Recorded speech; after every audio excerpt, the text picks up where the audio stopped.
بسم اللہ الرحمن الرحیم. جناب جسٹس نواز چوہان صاحب، جناب تجمل اسلام صاحب اور جناب ناصر قادری صاحب، میں سب سے پہلے تو آپ کا شکریہ ادا کرنا چاہوں گا کہ آپ نے مجھے آج اس اہم پروگرام میں شرکت کی دعوت دی اور بولنے کا موقع فراہم کیا. حقیقت میں ہمارے سامنے بہت سارے چیلنجز ہیں، اور ابھی یہاں آنے سے چند منٹ پہلے میں قادری صاحب سے یہ کہہ رہا تھا کہ بالعموم جب ہم کشمیر کی بات کریں تو ہمارے ذہنوں میں ایک بہت بڑی دنیا آتی ہے جہاں ہم نے اپنا کیس پیش کرنا ہے، اور یہ بالکل ٹھیک بات ہے کہ پیش کرنا ہے، لیکن ہمیں یہ نہیں بھولنا چاہیے کہ ہمیں خود اپنے گھر میں بھی بہت سارے ایسے معاملات ہیں جس کی وجہ سے توجہ دینی ہے. اور اسی لیے میں ایسی تمام مجلسوں میں کہ جہاں پاکستانی ہوں یہ ترجیح دیتا ہوں کہ میں آپ کے سامنے اردو میں گفتگو کروں. آج بھی اسی لیے میں نے انتخاب کیا. اس کا ہرگز یہ مطلب نہیں ہے کہ جو لوگ یہاں انگریزی میں گفتگو کریں گے وہ کوئی غلط ہوگا، لیکن ہمیں اپنے گھر میں بھی اویئرنیس بھی پیدا کرنی ہے، لوگوں کو شعور پیدا کرنا ہے کہ کشمیر کا معاملہ، اور میرے خیال سے آج کا جو موضوع ہے وہ اس اعتبار سے بڑا اہم ہے کہ پاکستان میں بہت سارے لوگوں کو یہ نہیں معلوم کہ بین الاقوامی قوانین کشمیر کے حوالے سے کس طرح ہماری مدد کر سکتے ہیں، ہمیں کیسے اپنے مقدمات تیار کرنے چاہیے، کیسے ہمیں اپنے بیانیہ ترتیب دینا چاہیے. اور جب تک ہم اس اندرونی طور پہ اس چیز کو ایڈریس نہیں کریں گے، در حقیقت ہم باہر کی دنیا میں بھی اپنا کیس مضبوط طور پہ پیش نہیں کر سکیں. آپ جانتے ہیں کہ ایک زمانہ تھا جب جنگ کے لیے میدان بس ایک ہوتا تھا، اسی میدان میں دونوں طرف سے فوجیں کھڑی ہوتی تھیں اور وہ آپس میں لڑ رہی ہوتی تھیں. آپ نے تعلیم کے دوران غزوہ بدر کا ذکر سنا ہوگا، آپ اس سے بھی پیچھے چلے جائیے، سکندر اعظم کو اپنے ذہن میں لے آئیے، تو میدان میں جنگ ہوتی تھی. لیکن وقت کے ساتھ ساتھ ہوا یہ ہے، اور میدان میں جنگ میں ہوتا کیا ہے؟ میدان جنگ میں یہ ہوتا ہے کہ فوجوں کی تعداد ہے، فوجوں کے پاس موجود اسلحہ ہے، اور فوجیوں کا مورال ہے. یہ چیزیں مل کے آپ کی کامیابی کی ضمانت ہوتی ہے. آپ کے پاس سیاسی قوت کتنی ہے اور آپ کے پاس ڈپلومیسی کی کتنی صلاحیت ہے یہ بھی اضافی طور پہ مفید ہوتی تھی. لیکن دنیا تبدیل ہوئی ہے، اور وقت کے ساتھ ساتھ اب میدان جنگ بہت وسیع ہو گیا ہے، بہت پھیل گیا ہے، اور اس کے ساتھ ساتھ اس میں کوئی نئے محاذ آ گئے ہیں، نئے فرنٹس کھل گئے ہیں. تو یہ جو تبدیلیاں آئی ہیں اس کے پیچھے ایک بہت بڑا فیکٹر جو ہے وہ تو ہتھیاروں میں اور جنگ لڑنے کے لیے جو ٹیکنالوجی ہے اس میں آنے والی بے شمار ترقی ہے، اور اس ترقی کے نتیجے میں جو تباہی کے امکانات ہیں اور تباہی کے جو خدشات ہیں اس کی وجہ سے دنیا نے قانون بنایا ہے، انٹرنیشنل قوانین بنائے ہیں. اور یہ قوانین جو ہیں یہ ریاستوں کی تشکیل سے لے کے ان کے درمیان تعلقات کو گورن کرنے کے حوالے سے ہیں. اس میں اصول واضح ہو گئے ہیں، اور کسی تنازع کی صورت میں مزاحمت، ریزسٹنس، جنگ کے اعلان سے لے کر اس کا کنڈکٹ اور اس کے خاتمے کے لیے بھی اب دنیا کے پاس قوانین موجود ہیں. اور نہ صرف قوانین موجود ہیں بلکہ آپ کو معلوم ہے کہ ان قوانین پر عمل درآمد کے لیے کچھ نہ کچھ ادارے بھی بنائے گئے ہیں. اصولاً تو اس صورتحال کا یہ نتیجہ نکلنا چاہیے تھا کہ دنیا میں موجود بہت سے تنازعات کا خاتمہ ہو جاتا، کانفلکٹس ختم ہو جاتے، چونکہ قانون موجود ہے اور قانون کے اطلاق کے لیے ادارے بھی موجود ہیں. اور اگر ایسا ہے تو پھر جو بھی کلپریٹ ہے اسے قانون کے کٹہرے میں لایا جا سکتا ہے. تو اصولاً تو اس کے بعد دنیا میں تنازعات ختم ہو جانے چاہیے تھے، لیکن ظاہر ایسا نہیں ہے، اور اس کی وجہ بہت واضح ہے کہ قوانین کی موجودگی کے بعد ان پر عمل درآمد کے لیے اگر وہ پولیٹیکل ول موجود نہ ہو اور اس کے لیے ایک سازگار ماحول موجود نہ ہو، ایک فیوریبل انوائرمنٹ، تو قانون کے اوپر عمل درآمد ہونے کے امکانات بہت محدود ہو جاتے ہیں. اور اس کے ساتھ ساتھ اس کا دوسرا پہلو یہ ہے جس کی وجہ سے میں آج کے اس سیمینار کو بھی بہت اہم سمجھتا ہوں، کانفرنس کو، کہ جس طرح میدان جنگ میں ہتھیار موجود ہونا کافی نہیں ہے، فوج کا موجود ہونا کافی نہیں ہے، بلکہ فوج کے پاس وہ مہارت اور وہ صلاحیت موجود ہونا ضروری ہے کہ جو اس ہتھیار کو استعمال کرنے کے لیے ناگزیر ہے، اور دوسری جانب اس کا مورائل بھی اس کے لیے تیار ہونا چاہیے، اور اس کے ساتھ ساتھ اسے اس قابل ہونا چاہیے کہ وہ اس مہارت کو استعمال کر کے اپنے مقاصد کو حاصل کر سکتی ہو۔ تو قانون کی دنیا میں بھی ایسا ہی ہے۔ قانون کی دنیا میں قوانین کی موجودگی اور اداروں کی موجودگی یقیناً ایک بہت اچھی پیش رفت ہے، لیکن اس میدان میں اگر کامیابی حاصل کرنی ہو تو کوئی بھی فریق مہارت حاصل کیے بغیر اور پولیٹیکل ول کے بغیر اس میں آگے نہیں بڑھ سکتا۔ یہ اگر کانٹیکسٹ آپ ذہن میں رکھیں تو کشمیر کا مسئلہ جس طرف سے بھی آپ دیکھیں اس میں آپ کو قانون کے دائرے میں امکانات کی ایک بڑی دنیا نظر آتی ہے۔ میرے پاس زیادہ وقت نہیں ہے، لیکن اس وسیع دنیا پہ اگر میں نظر ڈالوں تو سب سے اہم بات تو یہ ہے کہ تنازع کشمیر کا ایک کانسٹنٹ ہے، کانسٹنٹ ڈے ون سے، اور وہ یہ ہے کہ کشمیری انڈیجنس ہیں، اور انڈیجنس ہونے کی حیثیت سے ان کا ایک حق ہے کہ وہ اپنے بارے میں فیصلہ کریں، اور انہوں نے اپنے بارے میں یہ فیصلہ بار بار واضح کیا ہے کہ وہ بھارت کے ساتھ رہنے کے لیے تیار نہیں۔ چنانچہ اب سے نہیں، وہ اب یہ 8ویں دہائی شروع ہو گئی ہے کہ وہ اپنی جد و جہد سے، اپنی قربانیوں سے اس کا مسلسل اظہار کر رہے ہیں۔ اسی کانسٹنٹ کا دوسرا پارٹ یہ ہے کہ ان کے انسانی حقوق کی مسلسل خلاف ورزیاں ہو رہی ہیں۔ دنیا بھر میں آپ سب جانتے ہیں فوجوں کی تعداد کے اعتبار سے، جیسا کہ کہا جاتا ہے کہ یہ موسٹ ملٹرائزڈ ایریا ہے۔ اس صورتحال نے علاقائی اور عالمی امن کے لیے خطرات پیدا کیے ہیں، اور اگر قانون کا حوالہ ہو تو قانون کے نقطہ نظر سے ان حالات کا فطری تقاضا ہے کہ بین الاقوامی قوانین اور ادارے حرکت میں آئیں، اور اگر نہیں آ رہے ہیں تو ظاہر ہے کہ اس کو چیک کرنے کی ضرورت ہوگی۔ اگر یہ بنیادی نقطہ سامنے ہو تو میں قانون کے دائرے میں کم از کم 5 بنیادی سوالات کی جانب آپ کی توجہ مبذول کرانا چاہتا ہوں۔ یہ 5 سوالات کوئی ایگزاسٹو لسٹ نہیں ہے سوالات کی، لیکن یہ 5 سوالات میرے خیال سے کلیدی سوالات ہیں کہ جن کے بارے میں جب بات آگے بڑھے تو اس میں سے کئی اور سوالات بھی سامنے آئیں گے، اور ان میں سے ہر سوال توجہ کا مستحق ہوگا، لیکن یہ 5 کلیدی اور کی کوئسچنز ہیں۔ پہلا سوال جموں و کشمیر کے حوالے سے ہندوستان کی حیثیت ہے۔ کیا حیثیت ہے؟ یہ ٹھیک ہے کہ ہندوستان جموں و کشمیر کی ٹیریٹری پہ قابض ہے، آکوپائر ہے، لیکن کیا کشمیر پر حکومت کے لیے ہندوستان کے پاس کوئی ساورن ٹائٹل موجود ہے؟ ظاہر ہے کہ ایسا نہیں ہے۔ در حقیقت جموں و کشمیر پہ ہندوستان کا قبضہ کتنا ہی طویل کیوں نہ ہو جائے،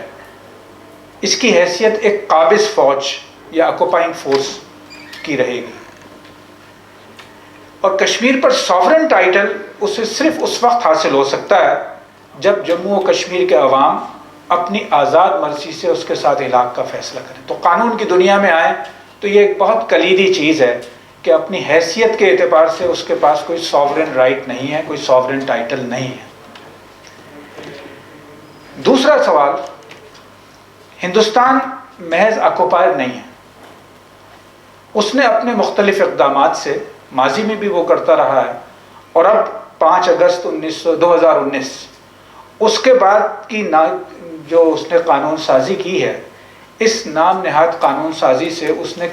جموں و کشمیر کو اپنے ساتھ انیکس کرنے کا اعلان کیا ہے۔ قانون کے دائرے میں دوسرا اہم سوال اس انیکسیشن کو چیلنج کرنے کا ہے۔ تیسرا سوال یہ ہے کہ کیا 21ویں صدی میں کسی بھی آبادی کو کالونائز کرنے کی اجازت دی جا سکتی ہے؟ کیا غیر قانونی آکوپیشن اور انیکسیشن کی بنیاد پر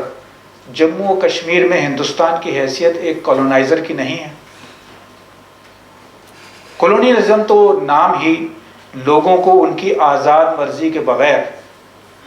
محکوم بنانے کا ہے، اور کسی بھی انڈیجنس پاپولیشن کا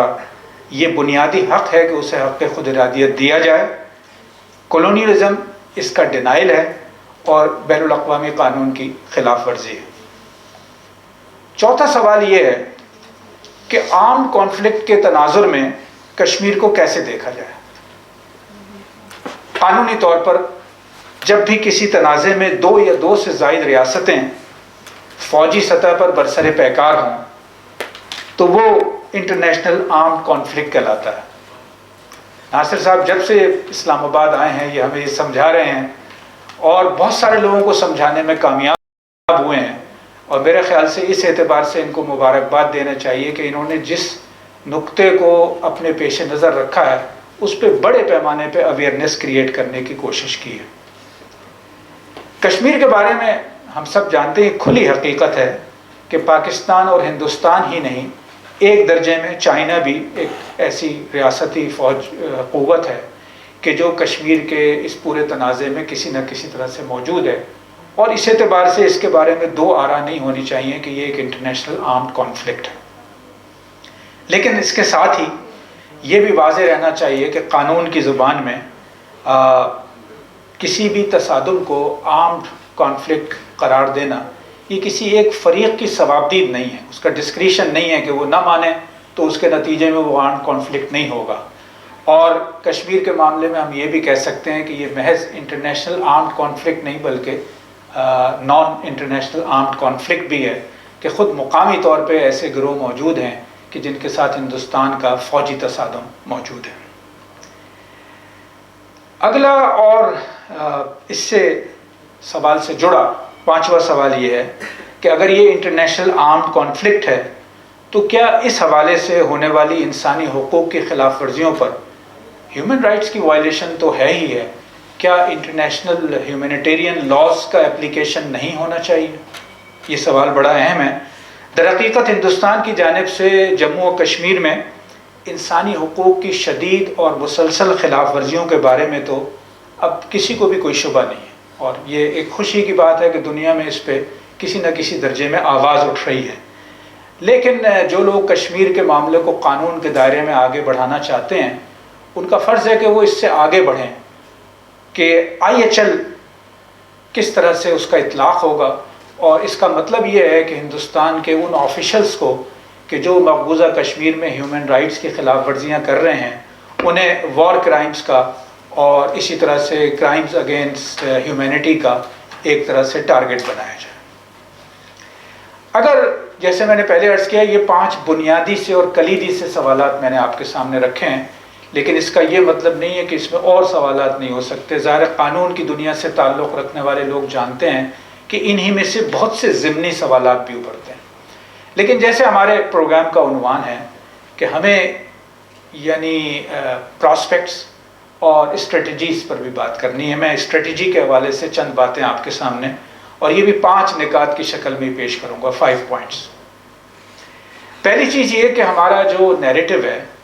اسے قانون کے پرسپیکٹو میں ہمیں مؤثر بنانا ہے. اس وقت پاکستان نے, کشمیریوں نے بھی دنیا بھر میں جسے نیریٹو اپنا بنایا ہے یعنی پری ڈومیننٹلی وہ انسانی حقوق کی خلاف ورزی ہے. یہ تو ہے, لیکن ہم نے دیکھا ہے کہ اس کے مقابلے میں بہت ساری چیزیں نظروں سے اوجھل ہو گئی ہیں, خود ہماری نظر سے بھی اوجھل ہو گئی ہیں, دنیا کی نظروں سے بھی اوجھل ہو گئی ہیں. تو اس میں جو یعنی آگے بڑھنے سے پہلے میں پہلا نقطہ کہنا چاہوں گا وہ یہ کہ قانون کے تناظر میں, قانون کے پرسپیکٹو میں ہمارا نیریٹو کیا ہو. کشمیر کوئی بائیلیٹرل ایشو نہیں ہے, کشمیر کوئی ٹیریٹوریل ایشو بھی نہیں ہے.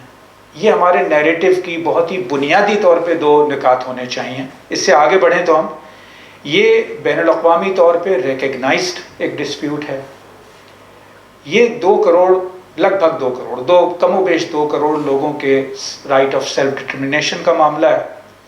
اور اس پورے تنازع میں اصل ایشو بھارت کا کشمیر پہ ناجائز قبضہ, کشمیر کی آئیڈینٹی اور رائٹ آف سیلف ڈٹرمنیشن, اس کو سینٹرل اسٹیٹس حاصل ہونا چاہیے نیریٹو. اقوام متحدہ کی قراردادیں اور خود انڈیا کی کمٹمنٹس اس کے لیے بنیاد فراہم کرتی ہیں جس کو نیریٹو میں زیادہ سے زیادہ نمایاں کرنا ہوگا.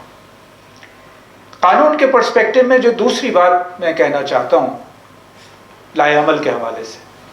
ہمیں اپنے آپ بھی اس پہ یقین رکھنا ہے اور دنیا کو بھی سمجھانا ہے کہ جہاں آکوپیشن ہوگا وہاں ریزسٹنس بھی ہوگی. یہ ہو نہیں سکتا کہ آکوپیشن ہو اور ریزسٹنس نہ ہو. اور رائٹ ٹو لبریشن یہ ایک فنڈامنٹل رائٹ ہے جسے یو این چارٹر بھی تسلیم کرتا ہے. ہمیں معلوم ہے کہ یو این کے اس وقت 192 ممبرز ہیں. اگر آپ ان ممبرز کی لسٹ پر نظر دوڑائیں تو کم و بیش آپ کو 150 ممالک 150 ایسے مل جائیں گے جو رائٹ آف سیلف ڈٹرمنیشن کی بنیاد پر ہی آزاد ہوئے ہیں. اور یہ سلسلہ ختم نہیں ہوا، جاری ہے. تو آپ کو معلوم ہے کہ یو این نے یہ حق تسلیم کیا ہے کہ اگر سیلف ڈٹرمنیشن کا رائٹ جمہوری طریقے سے نہ ملے، یہ لوگوں کا حق ہے کہ جمہوری طریقے سے انہیں ملے، اور قوت سے اسے ختم کرنے کی کوشش کی جائے تو وہ اس کے خلاف ریزسٹ کریں اور اپنے دفاع کا حق استعمال کریں. اور پھر اگر کسی علاقے کے لوگوں کو، کسی انڈیجنس پاپولیشن کو یہ حق حاصل ہے اور یو این چارٹر کے تحت یہ تسلیم کیا گیا ہے تو مزاحمت کرنے والوں کی حمایت کی جانی چاہیے. یہ ایسا فنڈامنٹل رائٹ ہے جسے چھینا نہیں جا سکتا، اور مزاحمت کرنے والوں کے اقدامات اسی لیے ٹیررزم کی ڈیفینیشن میں بھی نہیں آتے. ہمارے اپنے نیریٹو میں اس قانون کے اعتبار سے جو اگلا نقطہ میں آپ کے سامنے پیش کرنا چاہوں گا وہ کشمیر پر اقوام متحدہ کی جو قرارداد ہے وہ محض ایک قرارداد نہیں ہے بلکہ ایک اصول کی علامت ہے. یہ رائٹ آف سیلف ڈٹرمنیشن ایک اصول ہے، اور یہ وہ اصول ہے جو اقوام متحدہ کی چارٹر میں بڑے واضح طور پہ بیان کیا گیا ہے. اس ضمن میں ہمیں چند نکات، چند پوائنٹس سامنے رکھنے چاہیے. ایک یہ کہ وقت کے گزر جانے سے قراردادوں کی قانونی حیثیت پہ کوئی فرق نہیں پڑتا. چنانچہ یہ دلیل کہ یہ بہت پرانی ہو گئی ہیں، یہ 70-72 سال کی ہو گئی ہیں، یہ دلیل بالکل ایک ناکارہ دلیل ہے. قرارداد اگر حقائق اور سچائی پر مبنی ہے، قانون کے مطابق ہے، تو اس کی یہ ان اینڈنگ لائف ہے جب تک اس پہ عمل نہیں ہو جاتا. دوسری جانب یہ قرارداد اس روشنی میں دیکھنی چاہیے کہ اقوام متحدہ کے چارٹر میں یہ بات واضح طور پر سامنے آتی ہے کہ سیکرٹری جنرل کی ذمہ داری ہے کہ ورلڈ پیس کو جہاں سے بھی خطرہ ہو بالفور اس کو سلامتی کونسل میں لائے. تو سیکرٹری جنرل یعنی ایسی کسی سچویشن میں جہاں سے ورلڈ یا دنیا کے کسی حصے میں تصادم کا اندیشہ ہو، یہ اس کی ذمہ داریوں میں شامل ہے کہ وہ سیکورٹی کونسل میں اسے لے کر آئے. یہ کافی نہیں ہے کہ وہ کہے کہ ہم سمجھتے ہیں کہ دونوں ملک آپس میں بیٹھ جائیں جیسے کہ یہ کوئی بائیلیٹرل ایشو ہے. بائیلیٹرل ایشو نہیں ہے، یہ ٹیریٹوریل ایشو نہیں ہے. اور پھر اسی تسلسل میں آپ کو معلوم ہے کہ سیکورٹی کونسل کی بھی ایک ذمہ داری بنتی ہے. یہ بھی چارٹر میں واضح ہے کہ اگر ورلڈ پیس کو کوئی خطرہ ہے تو وہ اس کا نوٹس لے اور پوری جو ورلڈ باڈی ہے اس کی جانب سے وہ عملی اقدامات کر رہی ہو. تو یہ اس کی ذمہ داریوں میں شامل ہے. اسی طرح یو این کی جو یہ ریزولوشنز ہیں اور بیسک ریزولوشن ہیں وہ چارٹر کی روشنی میں ایک اوور رائڈنگ ریزولوشن ہے. یہ نہیں ہو سکتا کہ دونوں ملکوں کے درمیان کوئی معاہدہ اگر اس سے ٹکراتا ہو تو اس معاہدے کو قانونی طور پہ حیثیت حاصل ہو. تو یہ بات واضح ہونی چاہیے. داخلی سطح پہ بھی، ڈومیسٹک لیول پہ بھی اس نیریٹو کو ہم نے لوگوں کو سمجھانا ہے اور اس کے نتیجے میں اپنی قوت کو جمع کرنا ہے. یہ بات سمجھنا مشکل نہیں ہے کہ بائی اینڈ لارج پاکستان میں اور کشمیریوں میں اس حوالے سے ایک کنسنسس رہا ہے. ایسا نہیں ہے کہ ہمارے یہاں اس پہ کنسنسس نہ رہا ہو، لیکن ایسے بھی لوگ موجود ہیں اور ایسے بھی حلقے موجود ہیں جو اس میں ایمبیگوٹیز پیدا کر رہے ہیں، جو اس میں کنفیوژن پیدا کر رہے ہیں، اور اس کے نتیجے میں ایک ڈی مورلائزیشن کا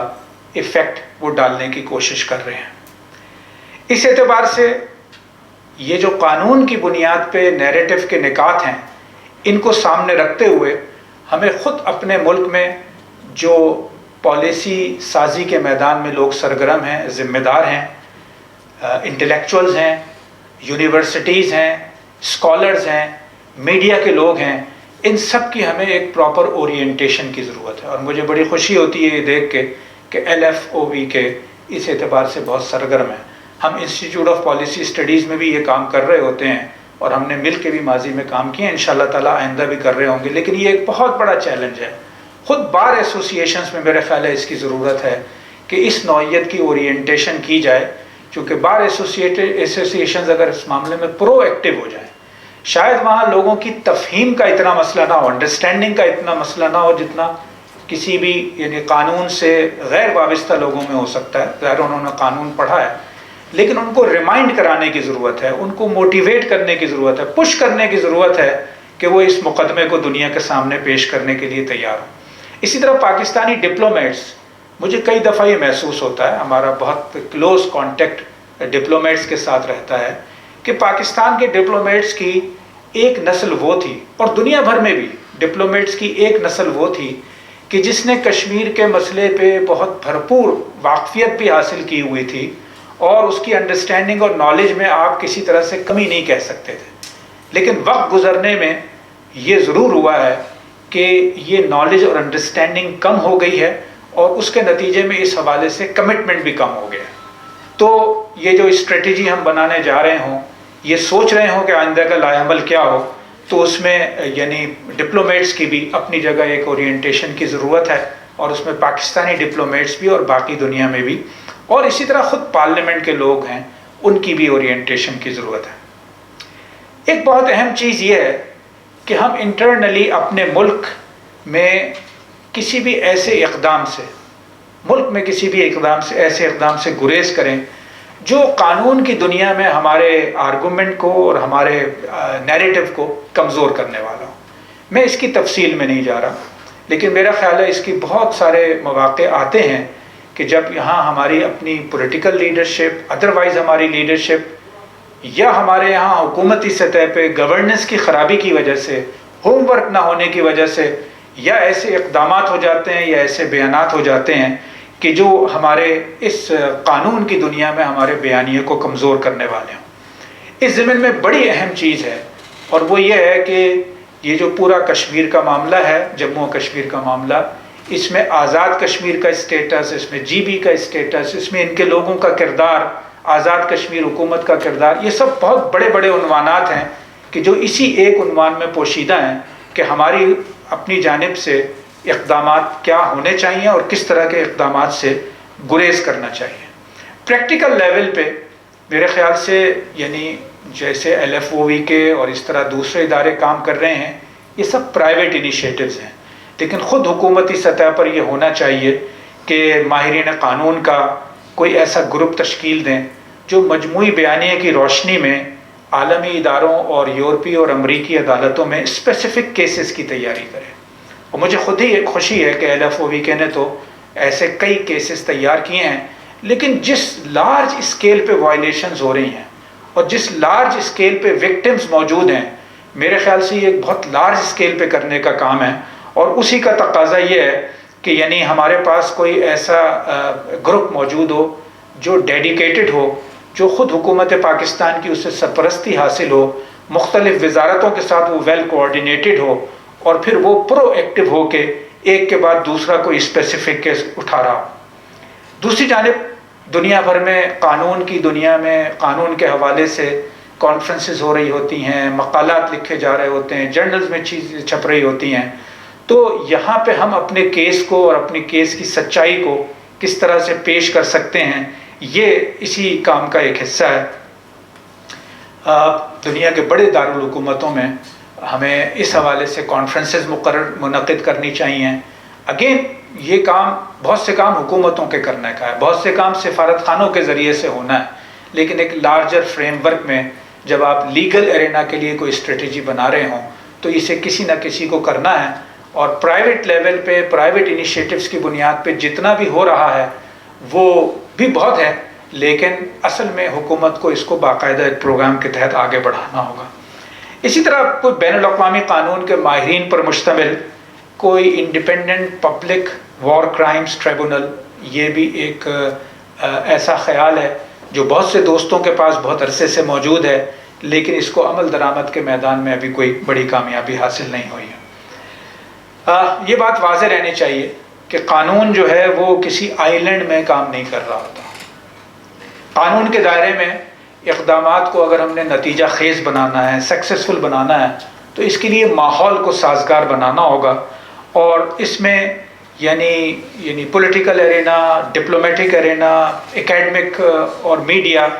اس میں ساتھ ساتھ اور مربوط انٹیگریٹڈ اقدامات ہمیں کرنے ہوں گے۔ اور اسی لیے یہ بھی پیش نظر رکھنا ہوگا کہ ہم تو کشمیر کے لیے پرو ایکٹیولی قانون کے میدان میں کچھ کرنا چاہتے ہیں، لیکن بقیہ میدانوں میں اگر اپنے اپنے درجے میں اس سے ہم آہنگ اقدامات نہیں ہو رہے تو صرف اکیلے کسی میدان میں کامیابی نہیں ہو رہی ہوگی۔ آخر میں 3 پوائنٹس آپ کے سامنے اور رکھنا چاہوں گا۔ ایک تو یہ کہ انسانی زندگی میں معاملہ خواہ انڈیویجول کا ہو یا انسٹیٹیوشنز کا ہو، ملکوں اور قوموں کا ہو، جو کریڈیبلٹی ہے، ساکھ اور اعتبار، یہ پیدا کرنے کے لیے بھی اور اسے مینٹین کرنے کے لیے بھی آل راؤنڈ ایفرٹ کرنی ہوتی ہے۔ تو یہ نہیں ہو سکتا کہ آپ کسی ایک میدان میں بہت سرگرم ہو جائیں اور اس کے ساتھ جو باقی میدان ہیں اس میں آپ پیچھے رہ جائیں اور آپ میں کنسسٹنسی نہ ہو۔ پہلے اسٹیپ سے لے کے آخر اسٹیپ تک یہ ایک مجموعی پیکج کا حصہ ہونا چاہیے۔ اگر یہ نہیں ہوگا، میرے خیال سے یہ وہ چیز ہے جس پہ بہت توجہ کی ضرورت ہے۔ اگر میں اس حوالے سے آپ کے سامنے کوفی عنان کا وہ ایک سٹیٹمنٹ شیئر کر لوں جو 1998 میں کوفی عنان نے دیا تھا، جب وہ اس وقت سیکرٹری جنرل تھے یونائٹڈ نیشنز کے۔ You can do a lot with diplomacy, but with diplomacy backed by force, you can get a lot more.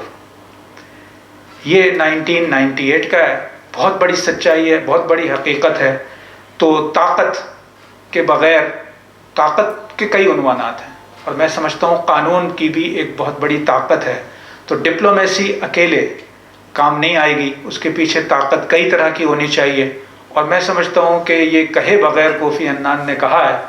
کہ اس کے لیے آپ کو عسکری میدان میں بھی سرگرم ہونا ہوگا۔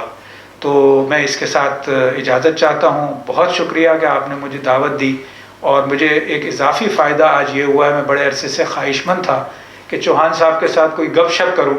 تو گپ شپ کا آج ہمیں موقع مل گیا۔ بہت شکریہ۔